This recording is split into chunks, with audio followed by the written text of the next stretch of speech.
Bakıda 5-ci yubiley Azərbaycan Qarabağın bərpası, yenidən qurması və inkişafı Rebuild Qarabağ sərgisi keçirilir. İlk yubileyini qeyd edən sərgi bu il Bakı Ekspo Mərkəzinin 3 pavilyonunu əhatə edir.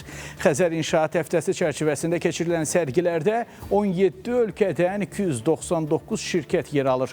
Rebuild Qarabağ sərgisi işgüzar, sosial və mədəni istiqamətləri özündə birləşdirərək Qarabağın gələcək inkişafı üçün təcrübə mübadiləsi və yeni ideyaların formalaşdığı mühüm platforma rolunu oynayır.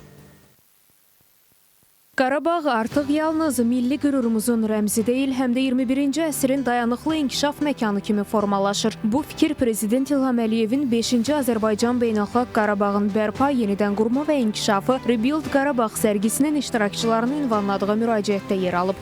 Hazırda Böyük Qayıdış proqramı çərçivəsində işğaldan azad edilmiş ərazilərdə uğurla aparılan geniş miqyaslı bərpa və quruculuq işləri regionun simasını köklü şəkildə dəyişir. Müasir şəhərsalma konsepsiyalarına uyğun şəhərlər salınır.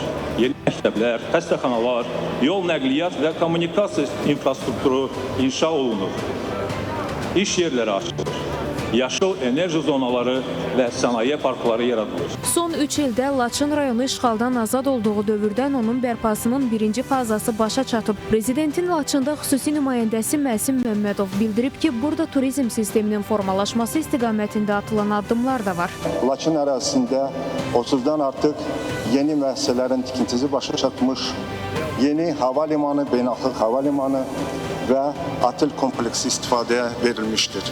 Əlbəttə ki, bunlar mənim sadaladığım, deyərdim, qlobal layihələrin ancaq kiçik bir hissəsidir. Laçında müasir kanat yolunun tikintisini apararıq. Bu da gələcəkdə regionun turizm potensialını, eyni zamanda onun cəzbediciliyini artıra biləcəkdir. Qeyd edək ki, Bakı Ekspo Mərkəzində keçirilən və 3 gün davam edəcək sərgidə özəl sektor və dövlət strukturları ilə yanaşı, Daxili İşlər Nazirliyinin Baş Dövlət Yol Polis İdarəsi də ayrıca stendlə təmsil olunub. Məqsəd yol infrastrukturunun inkişafı, yol hərəkəti təhlükəsizliyinin artırılması, rəqəmsal idarəetmə texnologiyalarının tətbiqi və müasir müşahidə nəzarət sistemləri sayəsində təcrübə mübadiləsini təmin etməkdə. Xüsusi pavilyonda Bakıda ilk dəfə sınaq tətbiqinə başlanılan və nəqliyyat axınının fasiləsiz hərəkətinə şərait yaradan ağıllı svetoforlar pilot layihəsi nümayiş etdirilib. Eyni zamanda ziyarətçilərə 3x3 ölçülü elektron xəritənin və naviqasiya əsaslı mobil tətbiqin hazırlanması ilə bağlı məlumatlar verilib. Rəşad Vəkiloğlu, İlkin Həsənov, Fidan Səfər, Space xəbər.